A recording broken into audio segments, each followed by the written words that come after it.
Hey all, in this video we take a look at the Dark Mirror Oracle by Ricardo Minetti. This deck is created solely for the shadow work, so it's not a deck that you would use every day, but more as when you feel like life becomes difficult or you are struggling.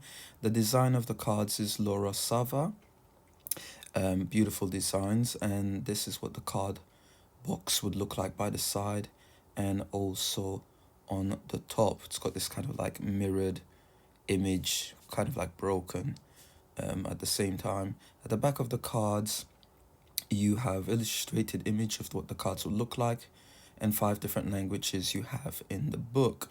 Opening the box, you are presented with a sturdy small book. The booklet is at least 128 page guidebook. You get this little thread by the side which makes it easy to take the book and cards out of the box.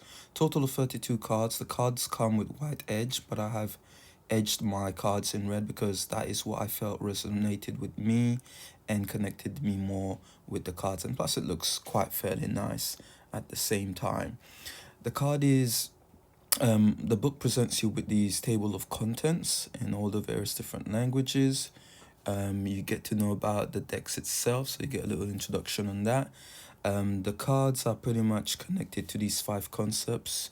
You have like the moon concept, grief processing, which is broken into 5 different stages of the grieving process that one goes through.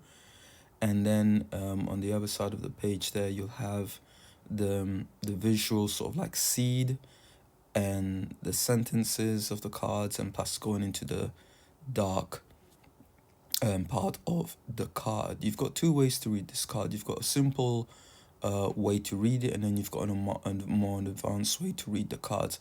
I think it's best to use these cards with the simple way to read them, the one card reading, because there is a lot to take in. And here, this is pretty much where the cards are, the readings of the cards. No illustrated pictures, as you could see, whatsoever. And this is pretty much throughout the entire booklet, where you don't have any images to go by. You just have simply the wording of the card, little faces, moon faces, and then you go through the main sort of like concepts of each particular card. So it's a lot to do with using your own intuition and how you feel the card resonates with. So just to give you a quick breakdown compared to the one card, you have the number and name of the card, what the moon phase of that card is. So you could see on the card there, it reflects the moon phase that the card is in. And plus also you get this kind of like small little quotation of that card. You have the visual seed, which is the description and image of the card and its emotional state. And you also have the sentence, which is the reflection or meditation of the card. And lastly, going dark, which is the overall card meaning. So pretty much that's how you read these cards. A closer look at the card itself at the back, you could see it's quite reflected, so it's gloss. It's got this nice image, so it's got an image what seems like it's a female and she's covered in shadow. So again, indicating the shadow aspect of a card that everyone normally has to go through and deal with, which is so overall nice back. The card itself, I say it's quite fairly thin. But also easy to shuffle as they are somewhat slippery. Stock is very thin and easy to bend, so I'm not sure on how really durable these cards are.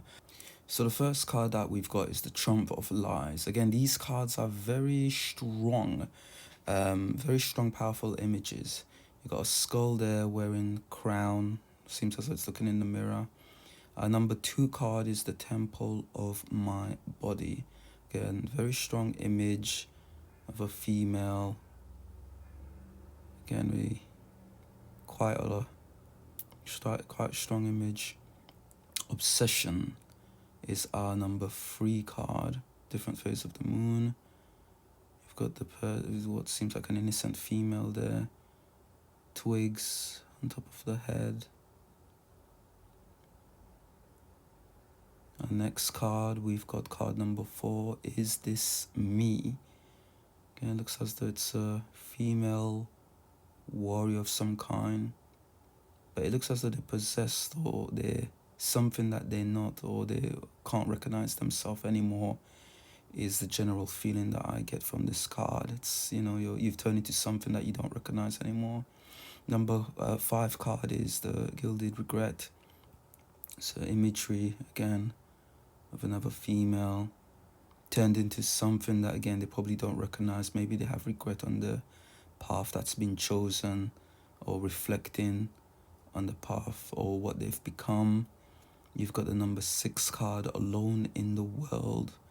So this image is of a naked female, all alone, that seems in a courtyard or something. Nothing and nobody around, just by themselves, which is why they feel naked, I suppose. That's what it's probably saying there. Our next card is number 7, sacrifice. So again, another female. Again, it's a warrior of some sort with a sword, probably gone through so many battles, or has had many fights, or is struggling with so many things in life. We've got our number 8 card, the child I was meant to be. So this one is a lot more colorful compared to all the other cards. I guess it's who you truly are inside, or who you were meant to be versus who you are. Number 9, envious gluttony. And this one is, that one is a very, very strong card, this one. Seems like a skeleton imagery of some sort. Quite dark image. And the number 9 card. Number 10, colorless angel. Again, no colors, it's like an angel has lost all of its light. The will to live, wings, everything. You got the dark horse image at the back there. Very striking images in these cards. 11, addicted. So you got what is a male skeleton. Again, very sort of like drained out. The spikes coming out. It's like heavy weight on your back. That indication. Our number 12 card is the artificial heart. Looking at a female machine or some kind of cyborg of some sort. No feelings. They're literally a machine. And then we've got the blinded to pain, card number 13. You can see that you've got all of these. I don't know what these are, but on the chest, these bugs digging in, blindfolded. Looks like the person is in a lot of internal pain, a lot of deep pain. The pain is deeply rooted, always been blocked in. Number 14, hiding your true self. Again, you have these certain cards that are not so striking. So I guess again, who you truly are is hidden within. It's kind of colorful and beautiful. There's light inside of yourself. Next card, masquerade, number 15. Imagery of a female. Again, it doesn't look really happy. Looks lonely, contemplating, quite fairly sad. Black flower fragrance, our card number 16. You got the black flower, the fragrance. I don't know if the fragrance is poisonous or some sort, but that is the image that we have here for the card number 16. The next card is forgetting oneself, card number 17. Forgetting oneself. So it's a male image wearing half a mask. I guess we've forgotten who we are and we turned out to be something that we're not. There's like a common theme there of not being true to oneself. 18, naked before the stars. Imagery of a female. And again, it's like exposed. You got various different, what seems like little elements of stars in the background. Not being able to hide who you truly are. 19, you got the parasite. Again, imagery of a female. A lot going on there. Tad of colors. Again, the sadness of the face. Our next card is card number 20. Downcast pride. We've got roots inside. Roots coming on top of the head as well. Imagery of a female elf. Next card out, we've card number 21, Bride in a Cage. It's a strong wording. You've got what seems, well, an indication, well, lasers of some sort, but it looks as though it's a cage. A bride that seems lost the life of some sort to live. But yeah, at the background, you've got, it seems as though there's so much things there, but yet they feel as though they're imprisoned. Card number 22, I Won't Cry For You. Imagery of a female, blood as tears, holding what seems possibly a poison, as though they're going to take their life or they want to die or something like that. Very striking image.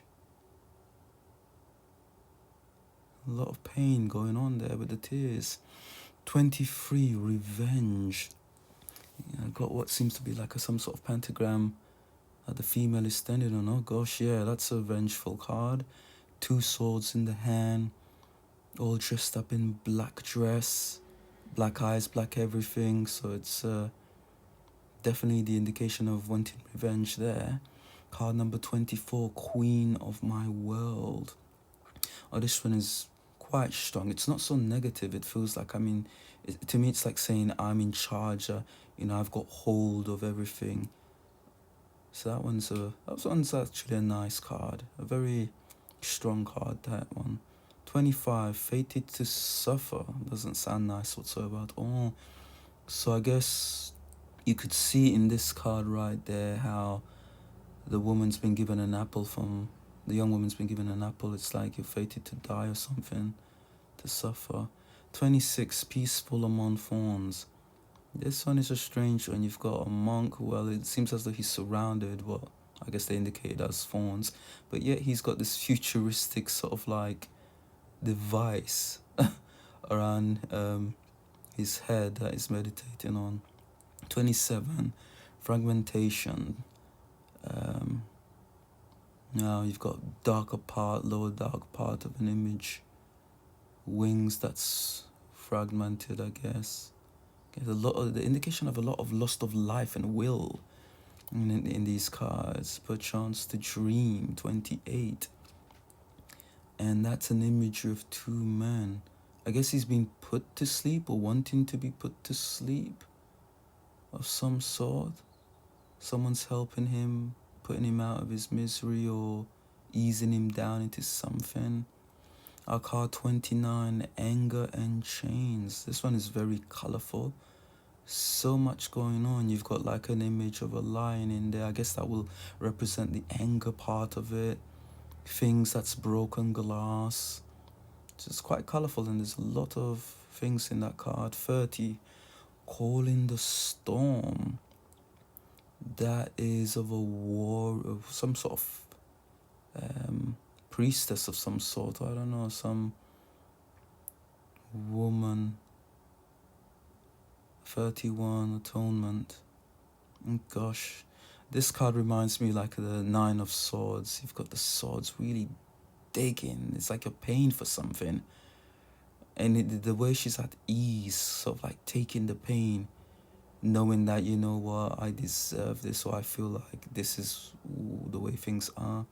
32, Today for Tomorrow. I like this one. So it's a reflection of what's presently is, but yet that doesn't necessarily mean tomorrow is going to be exactly the same day. Same female, one's showing sadness, the other one's quite optimistic the next following day. So that is it. That is the Dark Mirror. Very striking cards. They're difficult to work with because, again, you're facing your shadow aspect of yourself, which is not an easy thing to do so and work with and admit. But these cards, I feel, is best used as a one card. It's not something you're going to use every day. So I hope you enjoyed.